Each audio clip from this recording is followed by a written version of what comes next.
So, about a week ago, Tower of Adventures released their Christmas update and, alongside it, Sugar Globe Cookie. And while her initial reception was quite poor even before she came out, her reception was quite poor after she came out because everyone thought she was bad. And that obviously isn't the truth, as her place in the meta has now stabilized. And that means it is time for me to get my guide out. Alright, and no more stalling, let's go. First things first, here is her infographic. I will give you another second to screenshot it. Okay, let's go. Starting with artifacts, her best artifact is her signature Happy Memory. Now this is yet another artifact that actually gives crit rate as its default stat, which does make building her a lot easier. But looking at what the artifact itself actually does, at max rank, it provides a ton of ultimate damage and attack. And unlike some other cookies that have released in the past where you don't need their signature, you really need to pull for this because it is made for her. And I mean, like, no duh, it's made for her, it is her signature.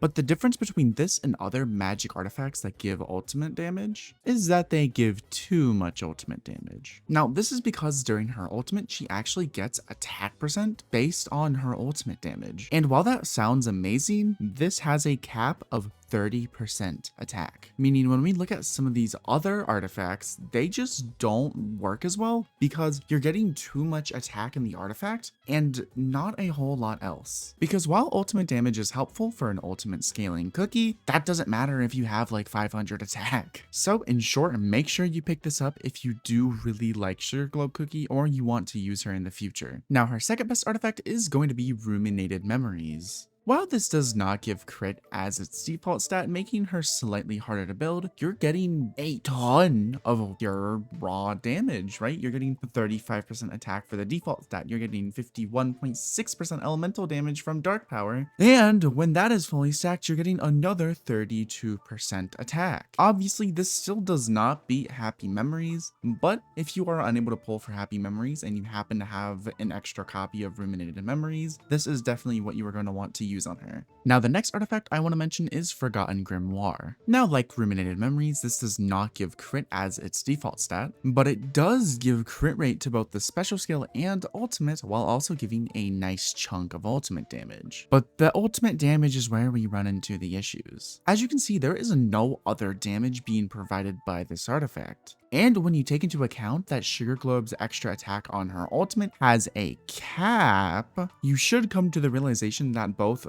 her artifact and Ruminated Memories are better because they just provide overall more damage. Like seriously, Happy Memories 60% attack at max rank is no joke, but 16% crit rate on the skill is a joke. So while this artifact isn't the worst thing in the world, if you have either of the other two, spare yourself the pain and use one of those. Now the final three artifacts are Going Beyond, Path of Training, and Newest Formula. None of these are particularly good, but they work with ultimate abilities super well, and because she's an ultimate focused character, it does work with her. But unless you have nothing else or you want to just run a fun build, don't use these. Now her best weapon is obviously her unique, the Shining Snow Wand. This is the same song and dance for every single character. I mean, you got the nice attack bonus, you got the tower clamor bonus, it's just all good. Unique weapons make a massive difference in this game because of all the extra stats they provide and because they give you an extra hidden power slot. So if you really like Sugar Globe Cookie and you really want to use her, make sure you pick this up. Now, if you can't get her unique, there are 4 epic weapons you can choose from. There's the Baguette Staff, the Candy Boomerang, the Laurel Bow, and the Golden Orange Chakra Spear. I would avoid the bow, but if it's all you have, it's all you have. Moving on to the super epic sets, the best set on Sugar Globe Cookie is the Memory Shard set. Or I guess it's the Memory Shard set. But the first notable thing about Memory Shard is that all 3 pieces give really good stats. You got the ultimate damage, you got crit rate, and you got crit damage. But looking at the set itself, it is quite literally made for Sugar Globe. For the set bonus, you get 6% defense penetration, which is just a nice little thing it has. But the second passive is what's really important here. You get 10% ultimate damage every time you use your special skill, up to 2 times obviously. And Sugar Globe has 2 uses of her special skill. So when we look at this at max rank, you are getting 42.5% ultimate damage from this set, which is absolutely insane. Because it gives so much ultimate damage and because it is like the Suspicious Hunter set by giving crit rate and crit damage, this set is just overall overall the best set for Sugar Globe Cookie. Now the substitute DPS set is going to be the Solar Knight set. While this set doesn't really come close to the Memory Shard set, it's still a pretty good substitute if you don't have the Memory Shard set. It's just overall solid by giving a lot of light attack and light damage. So again, this is a substitute. It is not better,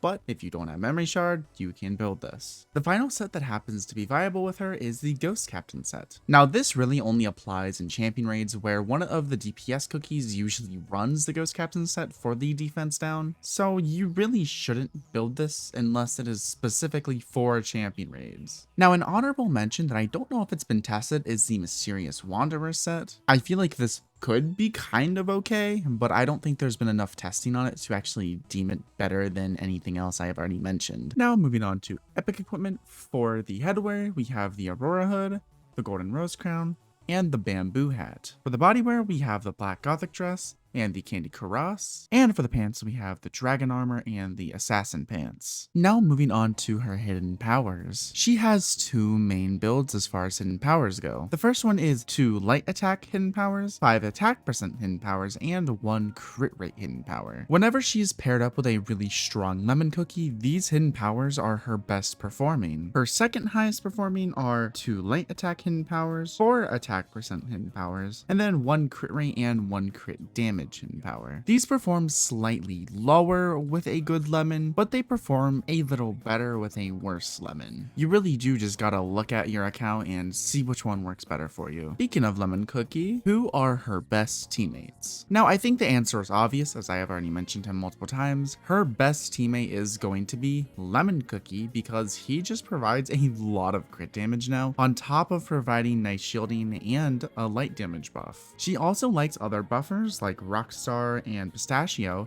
and she likes debuffers like Blackberry, Candy Drop, and Wizard. But your number one priority as far as teammates go should be Lemon Cookie because without him, she doesn't do as good. Now, what modes is she good for? Well, in short, Sugar Globe Cookie is best in raid modes, like champion raids and ranked raids. But she isn't all that good for Infinite Labyrinth. This is because, despite her being an ultimate reliant cookie, she is quite slow attacking and doesn't have massive AoE, which is a necessity in lab. But because she does have such an extended period of damage dealing, she is perfect for champion raids. Now looking at her promotions, all 3 of them are actually quite good. Her 2-star promotion increases her passive's damage and also increases the cooldown reduction effect of her passive for her special skill. Her 4-star promotion increases the number of hits that her special skill does and also increases the explosion damage of it. And finally, her 5-star promotion makes it so that whenever she uses her ultimate, her special skill cooldowns are reset, and also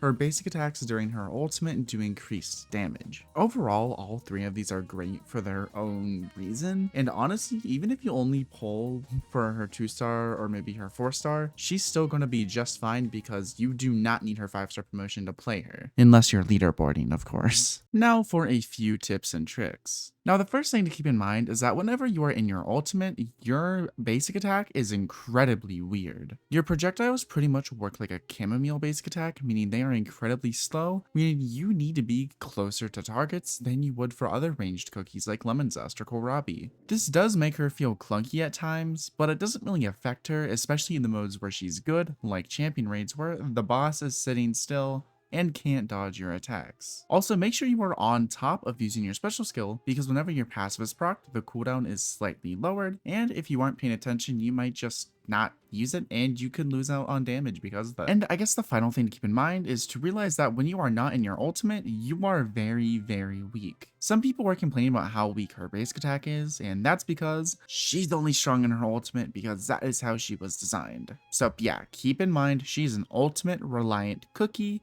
If you are not in her ultimate, you are not doing damage. Also, it is more efficient to hold down her attack while in her ultimate instead of just clicking. And that's it. Luckily, Sugar Globe isn't as bad as people were saying she was, but I'm also glad she's not as good as people are saying she is because it's kind of nice to see that Lemon Zest still has a place in Infinite Labyrinth. Let me know what you guys think of her in the comments down below, and I'll see you all next time.